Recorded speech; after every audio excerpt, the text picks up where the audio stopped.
नमस्कार. आरआरसी नेटवर्कच्या ताज्या बातमीपत्रात आपले स्वागत. अशा आहेत आजच्या प्रमुख घडामोडी. हेडलाईन्स प्रस्तुत करता पंकज कोठारेज, कोठारी कन्स्ट्रक्शन कंपनी, रामी हेरिटेज, जुना आरटीओ ऑफिस समोर, अकोला. आरआरसी नेटवर्कचे संस्थापक प्रदीपजी देशमुख यांचा वाढदिवस जल्लोषात साजरा. दैनिक सिटी न्यूज सुपरफास्ट दिनदर्शिकेचे प्रकाशन. संपूर्ण जिल्ह्याचे लक्ष लागलेला चोहट्टा बाजार जिल्हा परिषद सर्कलची निवडणूक शांततेत. कोण बाजी मारणार याकडे सर्वांचे लक्ष. खुले नाट्यगृह हॉकर्स झोन निविदा प्रक्रियेत अनागोंदी कारभार. वर्क ऑर्डर नसताना पेवर्स बसवण्याचे काम पूर्णत्वाकडे.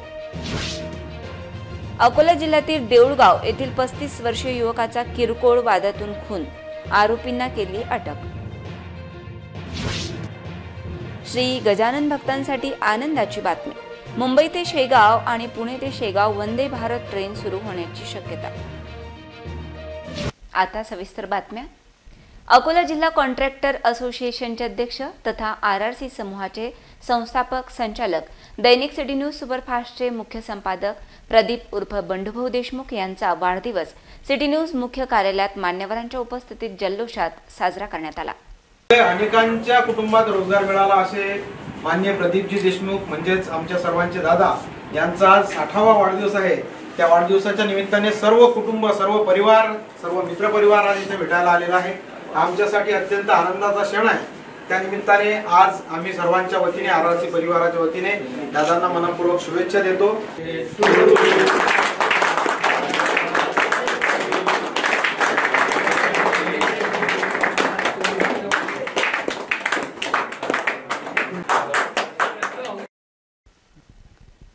आरआरसी समूहाचे संस्थापक प्रदीप देशमुख यांच्या वाढदिवसानिमित्त उत्सव संकुल येथील आरआरसी समूहाच्या मुख्यालयात विविध क्षेत्रातील मान्यवरांच्या उपस्थितीत वाढदिवस साजरा करण्यात आला.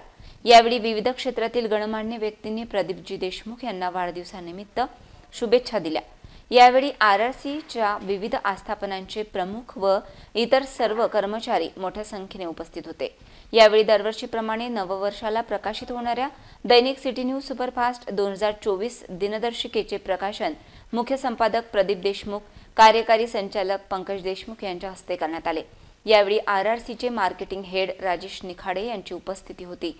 श्री राजेश्वर कम्युनिकेशनचे संस्थापक अध्यक्ष माननीय श्री प्रदीप उर्फ बंडूभाऊ देशमुख यांच्या वाढदिवसानिमित्त आरआरसी समूहातील सर्व केबल ऑपरेटर तसेच आरआरसी समूहाचे सर्व कर्मचारी यांच्या उपस्थितीत केक कापून अभिष्टचिंतन करण्यात आले. यावेळी शहरातील विविध क्षेत्रातील मान्यवरांची प्रमुख उपस्थिती होती. त्याचबरोबर शहरात अनेक ठिकाणी माननीय श्री प्रदीप उर्फ बंडूभाऊ देशमुख यांच्या वाढदिवसाचे विविध कार्यक्रम आयोजित करण्यात आले होते.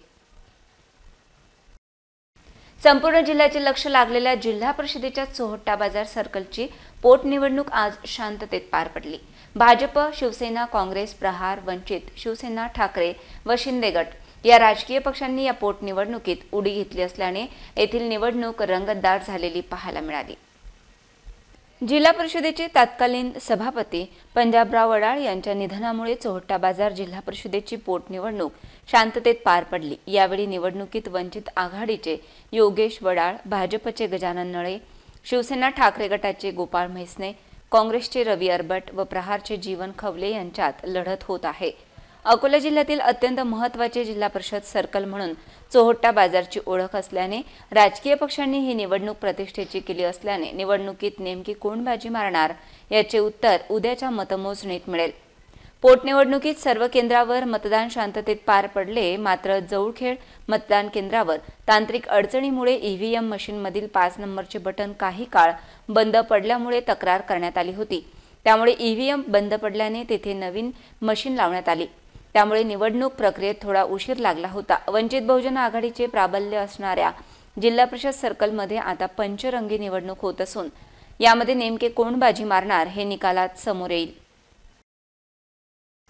खुले नाट्यगृहामागील हॉकर्स झोन तयार करण्याच्या निविदा प्रक्रियेत अनागोंदी कारभार सुरू असल्याचा आरोप होत आहे. महापालिका प्रशासनाकडून एकीकडे ऑनलाईन निविदा प्रक्रिया सुरू आहे तर दुसरीकडे मात्र कोणतेही वर्क ऑर्डर नसताना 55 लाख रुपयांचे पेवर्स बसविण्याचे काम पूर्णत्वास गेले असे बोलले जात आहे. याबाबत चौकशी करण्यात यावी अशी मागणी होत आहे। दिवाळीत लघु व्यावसायिक आणि महापालिका प्रशासनात झुंपली होती। शहरातील प्रमुख मार्गावर व्यवसाय करणाऱ्या लहान व्यावसायिकांवर महापालिकेने कारवाईचे शस्त्र उगारले होते।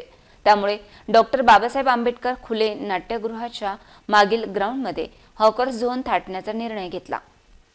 नोव्हेंबर महिन्यात त्या कामाची ऑनलाईन निविदा काढली गेली। हॉकर्स झोनभोवती प्रशस्त मार्ग निर्माण करण्यासाठी पेवर्स लावण्याचे सिव्हिल वर्कचे टेंडर काढले गेले। 55 लाख रुपयांच्या ऑनलाईन टेंडरची प्रक्रिया अजूनही वेबसाईटवर पूर्ण झालेली दिसत नाही। 300 दिवसात हे काम पूर्ण करण्याच्या अटीवर अनेक जण ऑनलाईन निविदा भरत असताना प्रत्यक्षात मात्र हॉकर्स झोनच्या पेवर्सचे काम पूर्ण झालेले आहे। महापालिकेतून कोणत्याही प्रकारचे वर्क ऑर्डर निघाले नसताना काम कसे पूर्ण झाले याबाबत तर्कवितर्क लावले जात आहेत।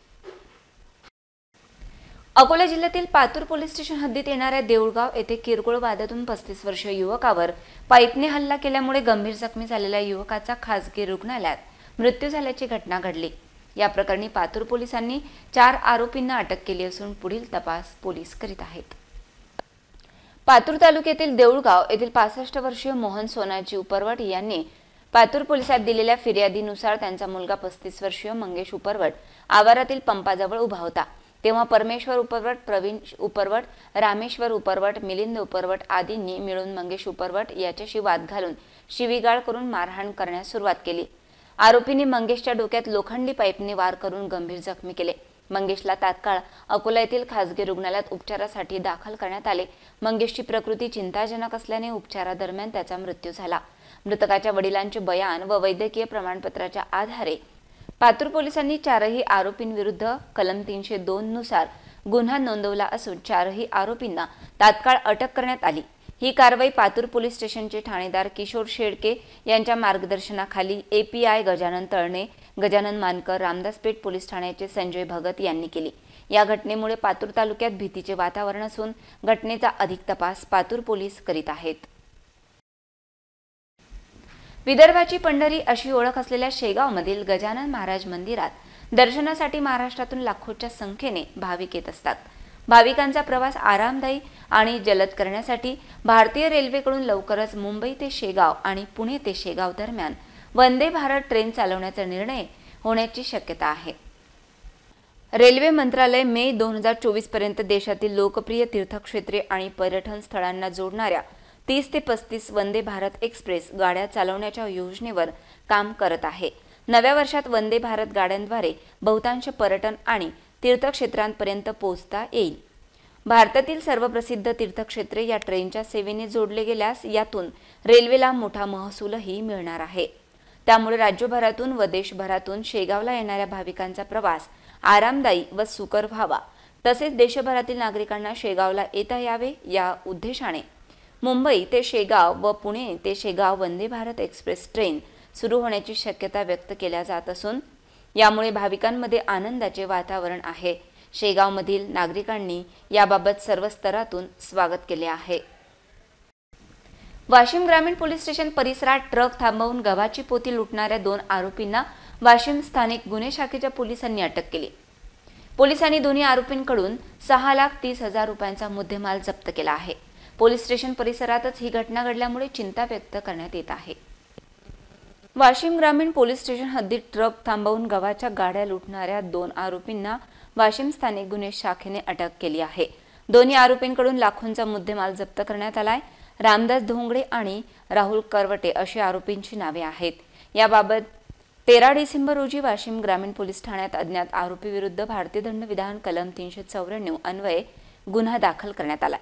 या प्रकरणाचा तपास सुरू असताना स्थानिक गुन्हे शाखा वाशिम यांना खबऱ्यांकडून माहिती मिळाली की या घटनेत रामदास धोंगडे आणि राहुल करवटे यांचा समावेश आहे। दरम्यान पोलिसांनी दोघांनाही ताब्यात घेऊन चौकशी केली असता त्यांनी गुन्ह्याची कबुली दिली। याशिवाय 30,000 रुपये किमतीच्या गव्हाच्या 27 पोती बळजबरीने चोरून नेल्या। गुन्ह्यात वापरलेला 5 लाख रुपये किमतीचा ट्रॅक्टर आणि 1 लाख रुपये किमतीची पल्सर मोटरसायकल असे 6,30,000 रुपयांचा मुद्देमाल जप्त केला। या प्रकरणी वाशिम ग्रामीण पोलीस अधिक तपास करीत आहेत। कारवाई पोलीस अधीक्षक अनुज तारे यांच्या मार्गदर्शनाखाली स्थानिक गुन्हे शाखेचे पोलीस निरीक्षक रामकृष्ण महाल्ले आणि त्यांच्या पथकाने केली। मूर्तिजापूर तालुक्यात गोवंश तस्करी व गोमांस विक्री मोठ्या प्रमाणात सुरू असल्याची माहिती असून मूर्तिजापूर शहर, मूर्तिजापूर ग्रामीण व माना पोलीस स्टेशन हद्दीत मोठ्या गोवंश तस्करी व मांस विक्रीच्या व्यवसायात सहभागी आरोपींना नेमके कुणाचे अभय आहे असा प्रश्न उपस्थित होत आहे। मूर्तिजापूर तालुक्यात गोवंश चोरी व प्रतिबंधित गोमांस विक्रीकडे संबंधित प्रशासन दुर्लक्ष करीत असल्याच्या चर्चेला उधाण आले आहे। आरोपीकडून जप्त केलेले वाहन व साहित्य तुटपुंजे दंड भरून सोडून देण्यात येतात आणि पुन्हा हेच आरोपी हाच व्यवसाय जोमाने सुरू करतात। तालुक्यातील माना पोलीस स्टेशन हद्दीत जामठी बुद्रुक येथील निलेश गुल्हाणे यांचे 2 बैल चोरी गेल्याची तक्रार माना पोलीस स्टेशनला दाखल करण्यात आली होती। या प्रकरणी पोलिसांनी तपास चक्रे फिरवून आरोपीला तात्काळ अटक केली। यामध्ये शेख समीर छोटेखान पठाण जामठी बुद्रुक, शेख अबुजर छोटेखान पठाण जामठी बुद्रुक, शेख मुजम्मिल अब्दुल जमील धोत्रा शिंदे असे 3 आरोपी सहभागी असल्याचे निष्पन्न झाले। आरोपींनी गुन्ह्यात वापरलेल्या वाहनासह 1,98,000 रुपयांचा मुद्देमाल माना पोलिसांनी जप्त केला आहे। माना पोलीस स्टेशन हद्दीतील जामठी बुद्रुक या गावातील निलेश गुल्हाणे याच्या गोठ्यातून 2 बैल चोरले गेले होते। पोलिसांनी तपास केला। तपासामध्ये असे निष्पन्न झाले की दोन्ही बैल जे आहेत तर ते जामठी बुद्रुक येथे राहणारेच शेख समीर छोटेखान पठाण आणि शेख अबुजर छोटेखान पठाण या दोन्ही भावांनी ते बैल चोरलेले आहेत। बैल चोरल्यावर त्यांनी ते बैल मुजम्मिल नावाचा जो 3रा आरोपी आहे जो धोत्रा येथे राहतो त्याच्याकडे ठेवले आणि त्यानंतर हे दोन्ही बैल हे 3 आरोपींनी दिग्रस येथे नेले। दिग्रस येथे नेल्यावर शेख अबुजर यांनी ती बैलजोडी जी आहे तर ते एका अनोळखी इसमाला विकली आणि त्यातून जे 48,000 रुपये जे त्याला प्राप्त झाले होते ते 48,000 रुपये त्यांनी शेख मुजम्मिल याच्याकडे ठेवले होते। शेख मुजम्मिल याला अटक केली असून PCR मधून त्याच्याकडून ती 48,000 रुपये रक्कम जी आहे तर ती त्याच्या घरून पोलिसांनी जप्त केलेली आहे। शेख अबुजरचा तपास सुरू आहे, तो गुन्ह्यामध्ये फरार आहे। शेख अबुजर मिळाल्यानंतर त्याने ते बैल कोणाला विकले तसेच त्याचे नाव निष्पन्न करणं तसेच ते बैल हस्तगत करणं याची कारवाई सुरू आहे। सदर गुन्ह्यामध्ये ज्या वाहनाने धोत्रा येथून ते दिग्रसपर्यंत जे बैल नेण्यात आले होते ते वाहन देखील पोलिसांनी जप्त केले आहे। तुर्तास जप्त केलेली रक्कम जी आहे तर ती मान्य न्यायालयामार्फत फिर्यादीला लवकरात लवकर मिळावी यासाठी आम्ही प्रयत्नशील आहोत। भारतीय पोलीस सेवेतील परीक्षाधीन IPS अनमोल मित्तल यांची शासनाने संवेदनशील असणाऱ्या अकोट उपविभागीय पोलीस अधिकारी पदी नुकतीच नियुक्ती केली आहे। अकोट सारख्या संवेदनशील भागात शासनाने दुसऱ्यांदा परिवीक्षाधीन IPS दर्जाचे अधिकारी दिले आहेत। हैदराबाद येथील सरदार वल्लभभाई पटेल राष्ट्रीय पोलीस अकादमीमधून प्रशिक्षण पूर्ण केल्यानंतर महाराष्ट्र संवर्गात IPS अनमोल मित्तल यांच्या नियुक्तीचे आदेश राज्य गृह विभागाने नुकतेच काढले। या आदेशानुसार अकोट येथे IPS अनमोल मित्तल लवकरच उपविभागीय पोलीस अधिकारी म्हणून रुजू होतील। यांनी यापूर्वी पुणे हवेली पोलीस स्टेशनचे प्रभारी अधिकारी म्हणून काम केले आहे। या काळात शिस्तपणा, गुन्हेगारीचा बिमोड तसेच वाहतुकीला शिस्त लावण्यावर भर दिला होता। त्यामुळे संवेदनशील असणारे उपविभागीय पोलीस अधिकारी म्हणून त्यांची कारकीर्द महत्त्वाची ठरेल। महाराष्ट्र ॲथलेटिक्स असोसिएशन व बुलढाणा जिल्हा ॲमेच्युअर ॲथलेटिक्स असोसिएशन यांच्या संयुक्त विद्यमाने बुलढाण्यात क्रॉस कंट्री निवड व अजिंक्यपद राज्यस्तरीय स्पर्धा पार पडली। यावेळी विविध वयोगटातील आणि विविध किलोमीटरची ही रनिंग स्पर्धा पार पडली। बुलढाणा जिल्ह्याला 19 वर्षांनंतर क्रॉस कंट्री निवड व अजिंक्यपद राज्यस्तरीय स्पर्धा आयोजन करण्याचा मान मिळाला आहे। या स्पर्धेमध्ये राज्यभरातून 507 तरुण तरुणी आणि महिलांनी उत्स्फूर्तपणे सहभाग नोंदवला। बुलढाणा जिल्ह्यात पहिल्यांदा ही स्पर्धा झाल्यामुळे स्पर्धकांचा व ॲमेच्युअर ॲथलेटिक्स असोसिएशनचा उत्साह मोठ्या प्रमाणात होता। यावेळी राज्यभरातील स्पर्धक एकत्र आल्यामुळे स्पर्धकांची मांदी याडी पाहायला मिळाली। पुन्हा एक नजर टाकूया आजच्या प्रमुख घडामोडींवर। हेडलाइन्स प्रस्तुत करता पंकज कोठारेज, कोठारी कन्स्ट्रक्शन कंपनी, रामी हेरिटेज, जुना RTO ऑफिस समोर, अकोला। RRC नेटवर्कचे संस्थापक प्रदीपजी देशमुख यांचा वाढदिवस जल्लोषात साजरा। दैनिक सिटी न्यूज सुपरफास्ट दिनदर्शिकेचे प्रकाशन। संपूर्ण जिल्ह्याचे लक्ष लागलेला चोहट्टा बाजार जिल्हा परिषद सर्कलची निवडणूक शांततेत, कोण बाजी मारणार याकडे सर्वांचे लक्ष। खुले नाट्यगृह हॉकर्स झोन निविदा प्रक्रियेत अनागोंदी कारभार, वर्क ऑर्डर नसताना पेवर्स बसवण्याचे काम पूर्णत्वाकडे.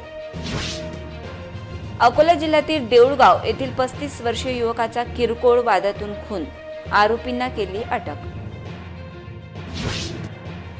श्री गजानन भक्तांसाठी आनंदाची बातमी. मुंबई ते शेगाव आणि पुणे ते शेगाव वंदे भारत ट्रेन सुरू होण्याची शक्यता. बातम्यांसाठी तुम्ही पाहत रहा RRC न्यूज यूट्यूब चॅनलवर. तुम्ही पण लाईक आणि सबस्क्राईब करा RRC डिजिटल अकोला हे यूट्यूब चॅनल. जगभरात कुठेही पहा RRC डिजिटल अकोला. पुन्हा भेटूया ताज्या बातम्यांसह, नव्या घडामोडींसह, नव्या बातमीपत्रात. तोवर नमस्कार.